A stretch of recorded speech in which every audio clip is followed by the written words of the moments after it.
Ayan, mega love shoutout guys sa lahat. Tuturuan ko kayo guys kung paano mag battery check gamit ang ating battery tester ng Made in Japan. Guys, kakabit nyo lang yung kulay pula sa positive terminal at yung kulay itim ay sa negative terminal ng battery. At punta kayo guys sa enter at lalabas dyan yung battery. Yan, to enter. Makikita nyo yung ISS, then enter. ISS, and then enter. And then, hanapin nyo guys yung battery size.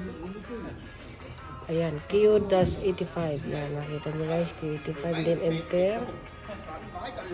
Yan, makikita nyo na dyan guys yung result ng battery. Yan, napakaganda pa ng battery guys, bagong bago pa. Salamat guys.